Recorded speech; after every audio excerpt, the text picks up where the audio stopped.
Simplesmente foram acrescidos, ou adulterados versículos, por religiosos para validarem suas interpretações teológicas.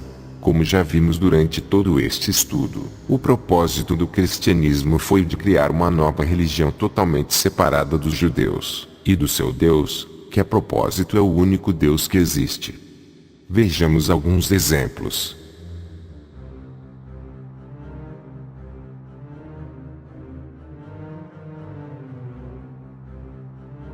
A mulher adúltera.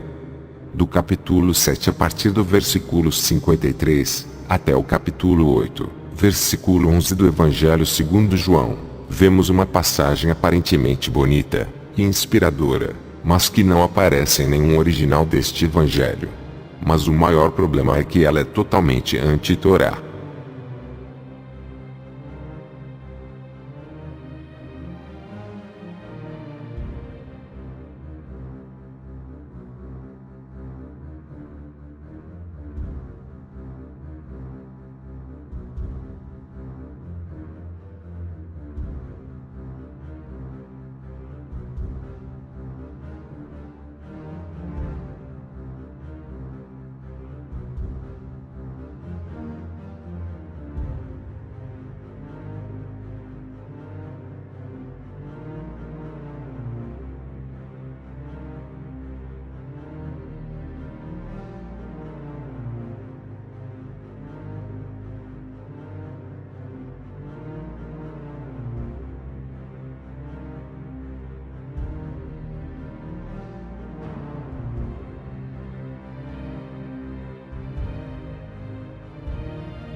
Claro que para um leitor atento, essa história suscita várias perguntas.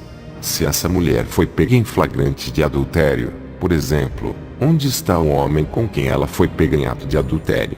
De acordo com a Torá, ambos deveriam ser apedrejados, conforme os textos a seguir.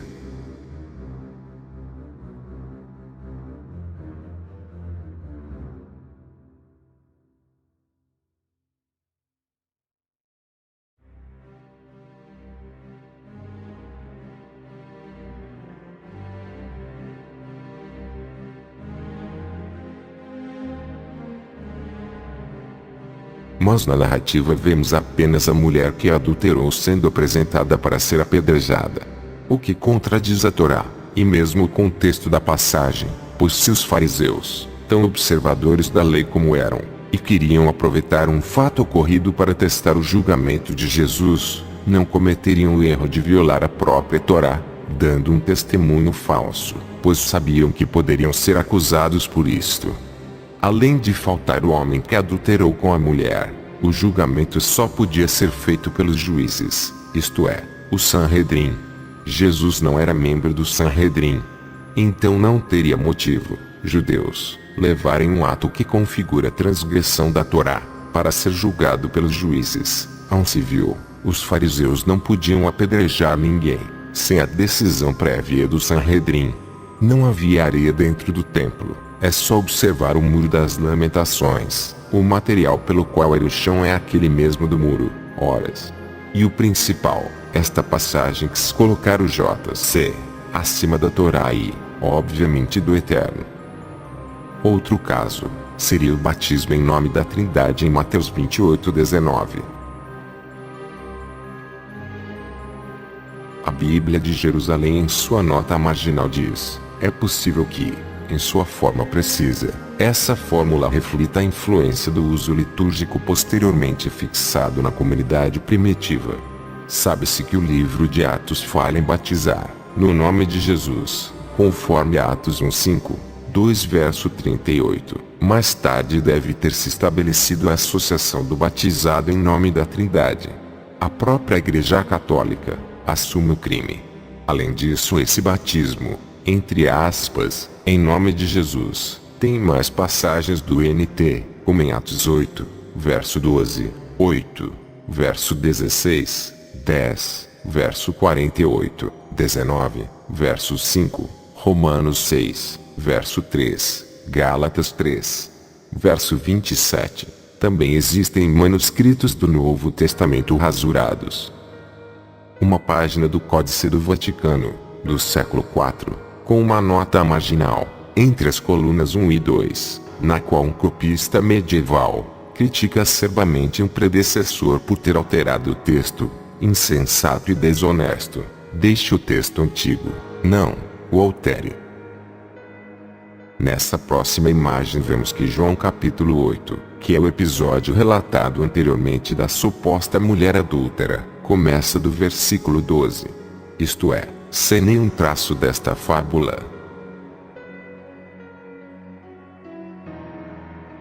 Observe que a imagem 1, extraída do Codex Alexandrinus, para o trecho circulado, em comparação com a segunda imagem, extraída do Codex Sinaiticus, apresenta detalhes divergentes, a saber, um traço acima do termo circulado, e a letra grega θ, em lugar da letra grega ômicron, se tomada como referência à segunda imagem. Em letra uncial, o sigma é escrito em formato semelhante ao nosso C. Assim a expressão grega, em uncial, O, C, corresponde à forma impressa, que parece uma letra O, e uma letra C, os, que em minúscula, e acento grave, conforme as edições impressas do NT grego, facilmente encontráveis no mercado. Assim se escreve, letra que parece a letra O, e outra que parece uma cedilha, os.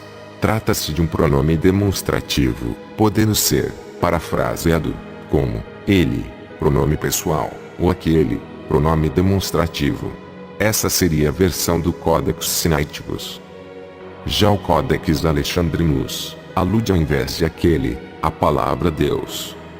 Letra grega θ, usada junto com sigma, forma a palavra Deus, que é o caso do Codex Alexandrinus. Já no Codex Sinaiticus temos a letra ômicron, mais a letra sigma, que forma aquele. O Codex Sinaiticus é do século IV, já o Codex Alexandrinus é do século V. Ficaria assim a versão do Codex Alexandrinus.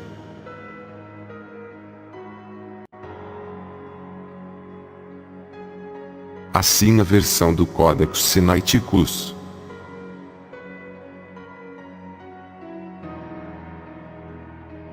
Fica claro aqui que essa mudança foi introduzida para enfatizar a divindade de Jesus, por causa da visão do copista, pois o Codex Alexandrinus veio depois do Codex Sinaiticus.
O ano tradicional do nascimento de Jesus é o ano 1 da Era Comum.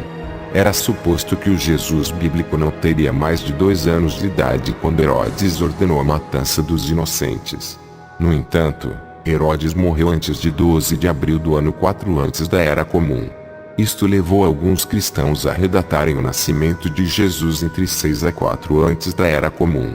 No entanto, Jesus era também suposto ter nascido durante o censo de Quirino.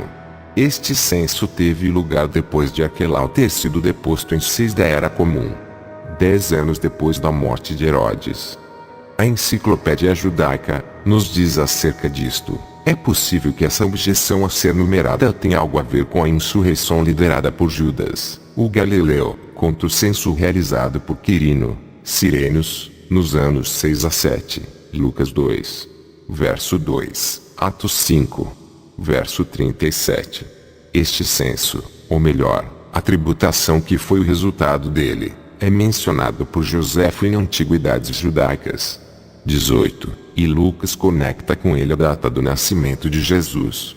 Mas foi provado conclusivamente por Schurer em sua obra Geschichte, disse o Deschen, Volkezin, Zeitalter e Jesu Christi, que tal censo não poderia ter sido realizado por uma autoridade romana enquanto Herodes ainda reinava. Não se sabe detalhes sobre este censo de Quirino. Os cristãos também alegam que o Novo Testamento, entre aspas, foi profetizado em Jeremias 31. No livro de Jeremias, capítulo 31, encontramos uma passagem onde Deus fala da criação de um novo pacto. A igreja insiste que esse novo pacto foi concluído com a morte de Jesus, e somente através dele os judeus podem encontrar salvação.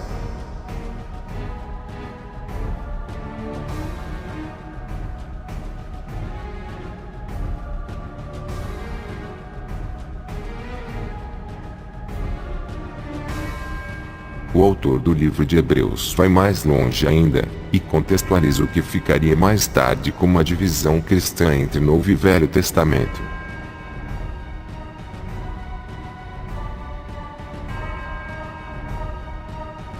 A intenção do autor é clara. Com a morte de Jesus, uma nova aliança foi criada, deixando a velha aliança, a Torá, ultrapassada e fadada a desaparecer. Mas ao analisarmos a profecia de Jeremias conseguimos enxergar a falsidade desse argumento, e a verdadeira mensagem de Deus ao povo israelita.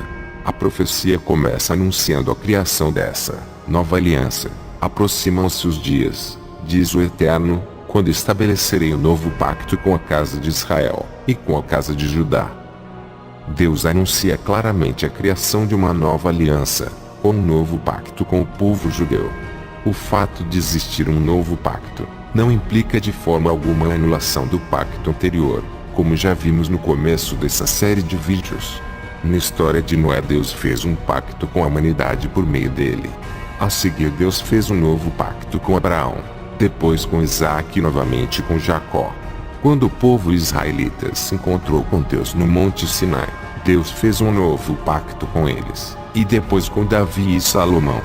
Nenhum desses pactos anulou o anterior, nem os tornou obsoletos. A nova aliança anunciada por Jeremias não implica na anulação dos pactos anteriores. Conseguimos ver também, ainda nesse primeiro verso, um ponto que contraria a teoria cristã. No final do versículo, está escrito que essa nova aliança seria feita com a casa de Israel e com a casa de Judá. O reino de Israel foi dividido entre essas duas casas, e que a Síria exilou a casa de Israel, que se espalhou entre as nações. De acordo com o profeta, essa nova aliança vai ser feita quando Israel for restaurado, e as duas casas retornarem. Isso torna impossível que essa aliança tenha sido feita com a morte de Jesus, pois nos seus dias, a casa de Israel estava espalhada nas nações. No próximo verso vemos os cristãos, mais uma vez, alterando o sentido das Escrituras.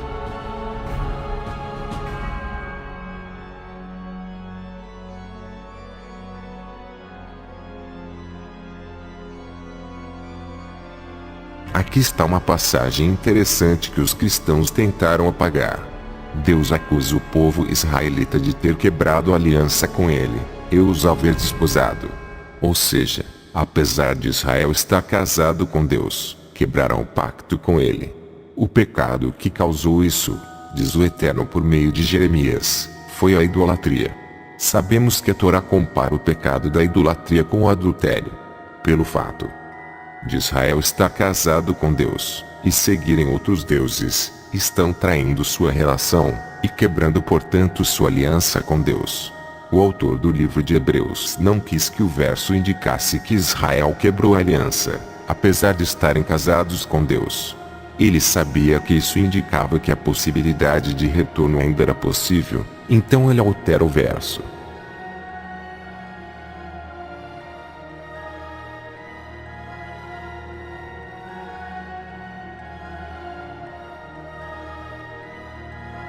Sem ninguém notar, o autor do livro de Hebreus remove a frase, eu os haver desposado, e substitui por, eu me desinteressei deles.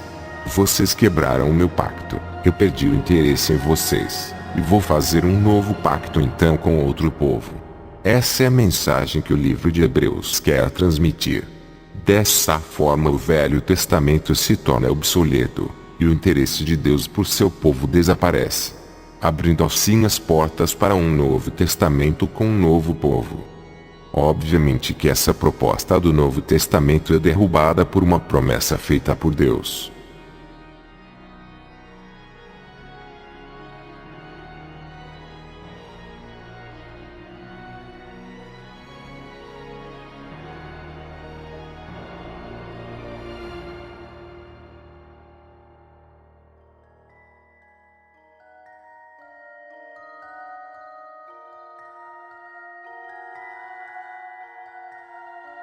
Mas a mentira não é a prova de balas, e os cristãos ainda têm mais alguns problemas com a profecia. Nos versos seguintes o profeta explica qual é a nova aliança.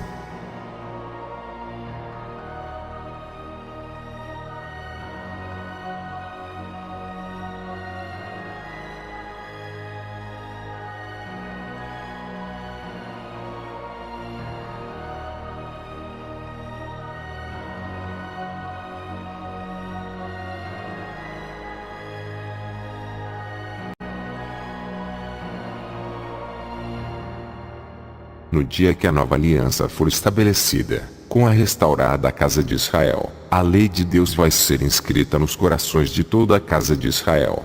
O Eterno, quando a pessoa se arrepende de suas transgressões verdadeiramente, Ele a perdoa de forma a aceitá-la de volta.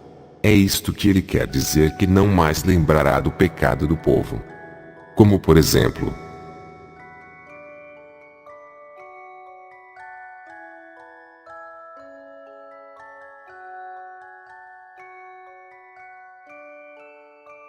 essa nova aliança predita em Jeremias, alude ao momento do retorno do povo israelita à terra prometida, a união da casa de Judá com a casa de Israel. Momento este que se tornará a plena era messiânica. Na era messiânica, todo mundo terá mais a oportunidade de conhecer a Deus. A Torá será propagada a nível mundial, da mesma forma que a agenda imunda da elite oculta é propagada incansavelmente nos dias de trevas de hoje. Nos dias de luz da era messiânica, o que será propagado será a Torá.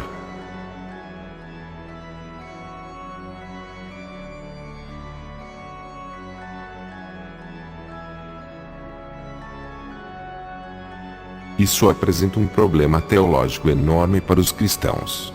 Se a nova aliança foi criada com a morte de Jesus na cruz, como afirma o Novo Testamento, por que gastar fortunas enviando missionários pelo mundo? Pois, de acordo com o cristianismo, existem 2 bilhões de muçulmanos e quase 1 bilhão de hindus que não conhecem a Deus, sem contar o crescente número de ateus e pessoas de outras religiões. E os judeus, é claro. Mas se a profecia se cumpriu, e a nova aliança foi estabelecida, então o mundo inteiro já conhece a Deus. As outras religiões não existiriam, e missionários seriam desnecessários. Fica claro porque a nova aliança anunciada por Jeremias não está no Novo Testamento, e sim, em um pacto futuro que Deus fará com Israel, onde nunca mais serão exilados, e Jerusalém jamais será destruída novamente. Tempos de era messiânica. Para finalizar essa sessão de estudo teológico, vejamos algumas contradições explícitas no Novo Testamento.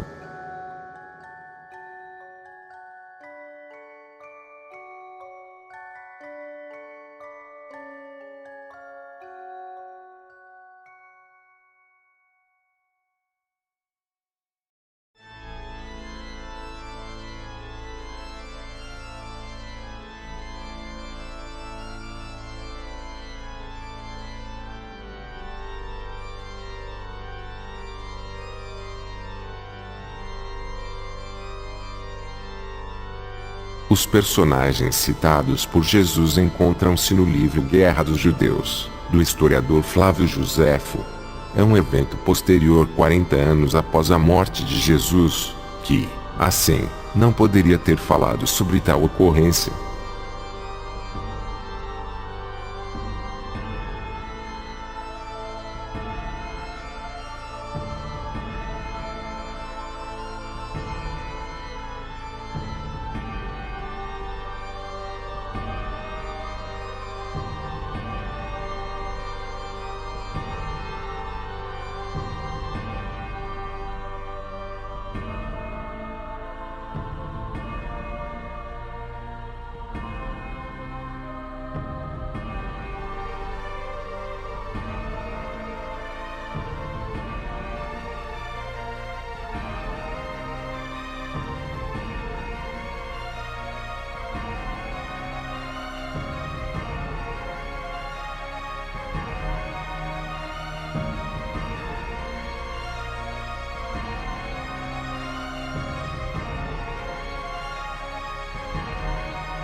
Além desta parábola mentirosa, tentam dar aval para a teologia da substituição, em que os judeus, lavradores, por matarem Jesus, colocando eles como os únicos assassinos do Jesus, algo que contradiz a passagem de Lucas 18, perderam a vinha para outras pessoas, ou seja, para a igreja, pelo fato deles terem aceitado Jesus como Messias.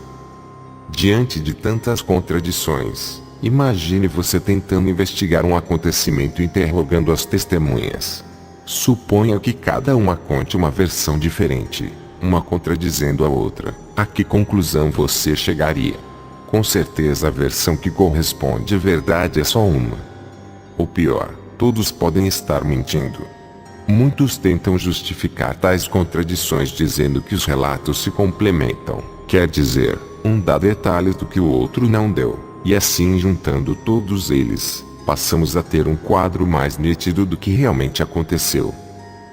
Raciocínio interessante, se os relatos realmente se complementassem, mas não é isso que observamos. Relatos para serem complementares não podem se contradizer. Uma coisa são relatos que se complementam, e outra muito diferente são relatos que se contradizem. Como você, por exemplo, sendo um juiz, daria um veredito com tantos argumentos contraditórios em defesa de um réu?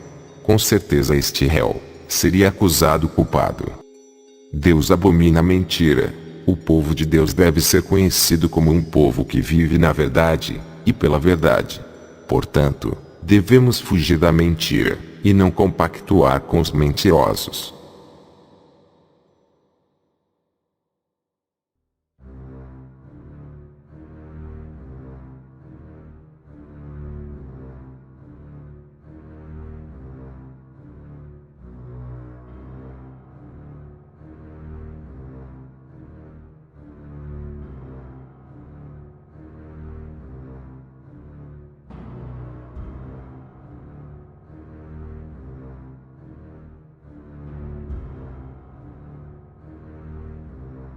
Ao expor algumas passagens contraditórias do Novo Testamento, não foi objetivo nosso denegrir a imagem das Escrituras, e muito menos desacreditá-la. Ao contrário, o objetivo é dar mais credibilidade aos textos sagrados para que quem vê o vídeo saiba o que na realidade estão lendo.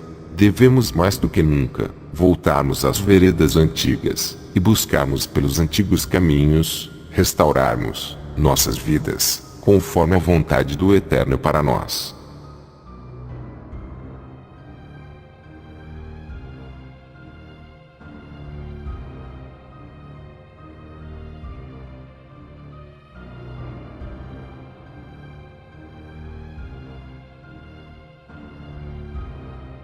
O Novo Testamento ensina doutrinas estranhas à Torá, até mesmo de tratar o próximo com fingimento, isto é, enganá-lo.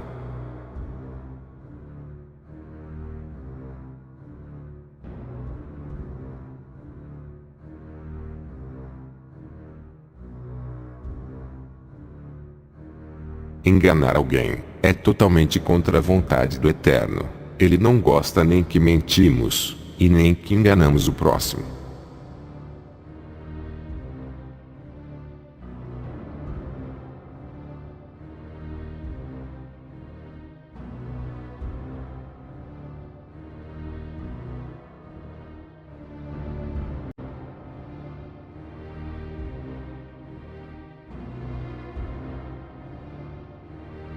O Novo Testamento isenta a pessoa da responsabilidade de suas ações, ao afirmar que todo aquele que crê em Jesus não está condenado, conforme é visto em João 3, verso 18, e verso 36, e em Marcos 16, verso 16.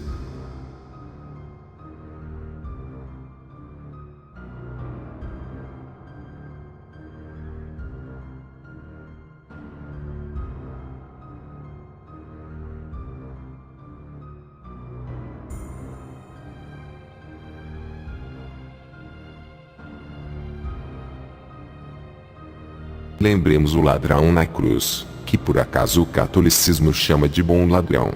Ele, próximo de sua morte, se arrependeu dos seus delitos.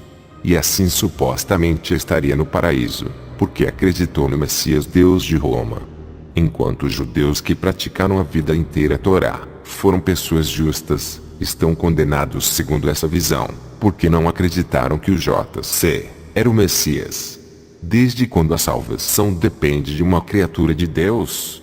O Eterno é o único Salvador.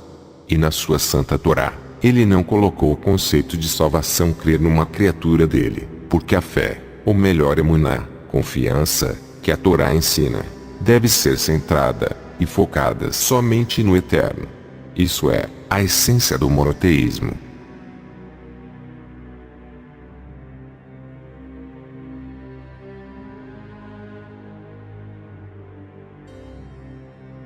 O contexto de salvação em todo Tanar, a raiz, Yahshua e seus derivativos, fora nomes próprios, aparecem mais de 350 vezes.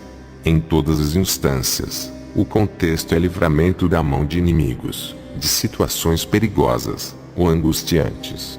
Mas no que é conhecido como mundo vindouro, nessa nova existência, multidões despertarão do pó da terra, uns para a eternidade, outros para a aniquilação. Mas será que é pela fé em alguma criatura de Deus, que essas pessoas receberão salvação? As Escrituras não nos dizem isto.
Até mesmo no Novo Testamento, contradizendo a doutrina dele de salvação pela fé, vemos explicitamente que cada um receberá sua paga, conforme suas obras.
Uma pessoa que viva de forma predominantemente íntegra será contada entre os justos, uma pessoa iníqua, entre os ímpios.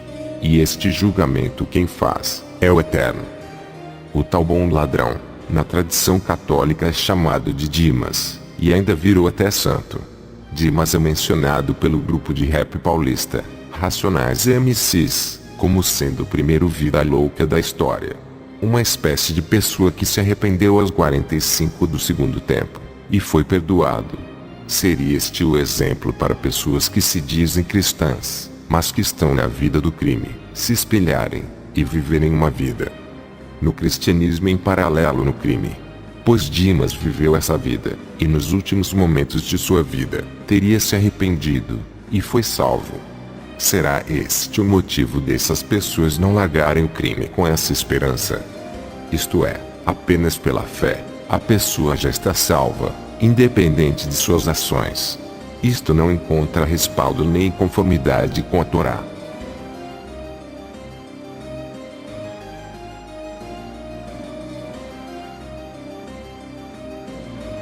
Essa passagem tenta dizer que pela lei se conhecia o pecado, mas pela graça, o pecado por mais que a pessoa pratique, independente da quantidade isto não importa, ela já está salva, por crer no Messias Deus, que Roma criou. Acreditamos que Yeshua foi um homem justo, um profeta de Deus, que cumpriu parte da missão do Messias, mas pelo nosso estudo estamos observando que teve muita deturpação de sua história, pelo cristianismo. Mas voltando ao assunto final do vídeo, será que apenas crendo em uma criatura de Deus podemos ser salvos? Observe o que diz o irmão de Yeshua, Yaakov, o justo.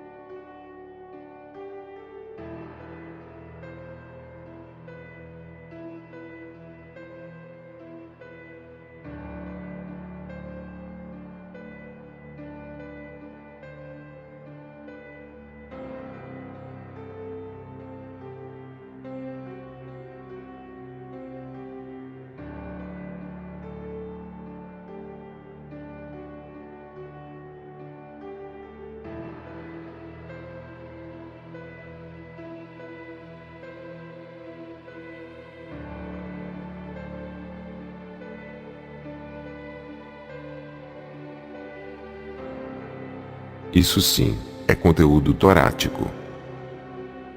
Mas observemos o que a Torá nos diz sobre esse assunto, que por sinal está em harmonia com essa passagem de Tiago.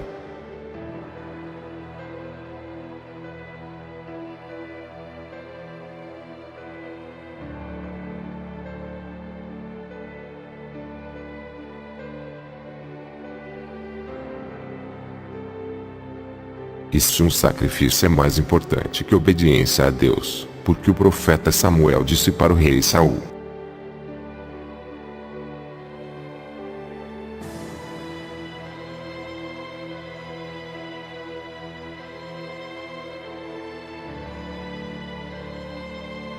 mas talvez o sacrifício do próprio filho seja superior a isso. Será que Deus se agradaria? O profeta Miqueias responde: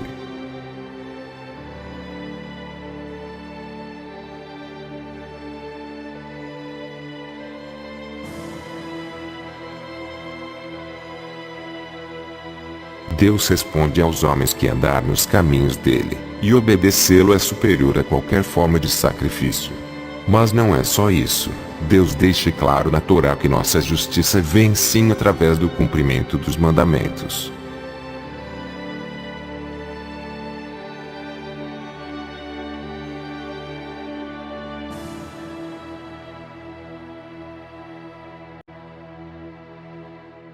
O Eterno, pela sua benevolência, nos concede uma oportunidade de mudarmos nossa rota, a fim de que este ato somado à obediência, e emuná, abra uma porta de conexão com o Criador em nossas vidas.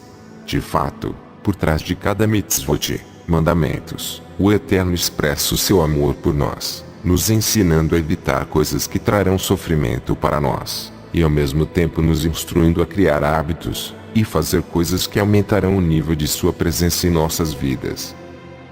Então vamos aproveitar esta oportunidade, e clamar ao Eterno de todo o nosso coração, aproveitando cada momento, retornando ao Eterno com o coração inteiro, e buscando o perdão. Se volte ao Eterno através do arrependimento sincero, e obediência aos mandamentos, um novo começo que irá mudar a sua vida.